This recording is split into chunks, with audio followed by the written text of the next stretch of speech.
अब नयाँ साइड जाने भनेर खुसी थियो है। मेसिनको बुमै उठेन। अब म मिस्त्री लिन जाँदैछु। म मिस्त्री लिन अब हिँडेँ है। हाम्रो कम्पनीको यार्ड हो है। ल आइपुगेका छौँ है मिस्त्री गुरुको घरमा। ल है मैले मिस्त्री गुरुलाई ल्याइसकेँ है मिसिन बनाउनको लागि। हामी जाँदै हो। ल अब कट्टो मिसिन बनाएर नयाँ साइड गइन्छ। सक्नुहुन्छ है मिसिनको लिभर चलाउँदा पनि चलिरहेन। कहिले बुम उठ्दैन, कहिले बुम उठे आराम तान्दैन, कहिले चेन घुम्दैन मिसिनको है। तनाव छ। अब उहाँ बनाउनु थाल्नु भएको छ।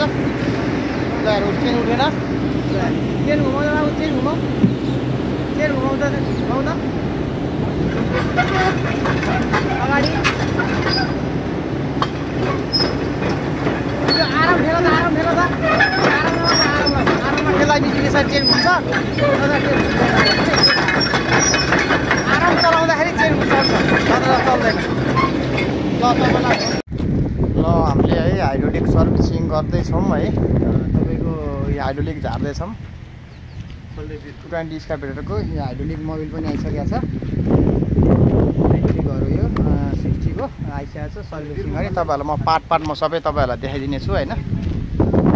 यो मेसिनको अब सोलाइट पनि सफा गर्ने छ। प्रब्लम समस्या यो हाइड्रोलिक ट्याङ्की खोल्दै हो मेरो भाइले एयर फाल्नको लागि। यसरी फालिन्छ एयर। 30,000 त 60,000 भयो नि। अर्कोचोटि पनि 30,000 भन्यो भने त 90,000 हुन्छ। एउटा मात्रै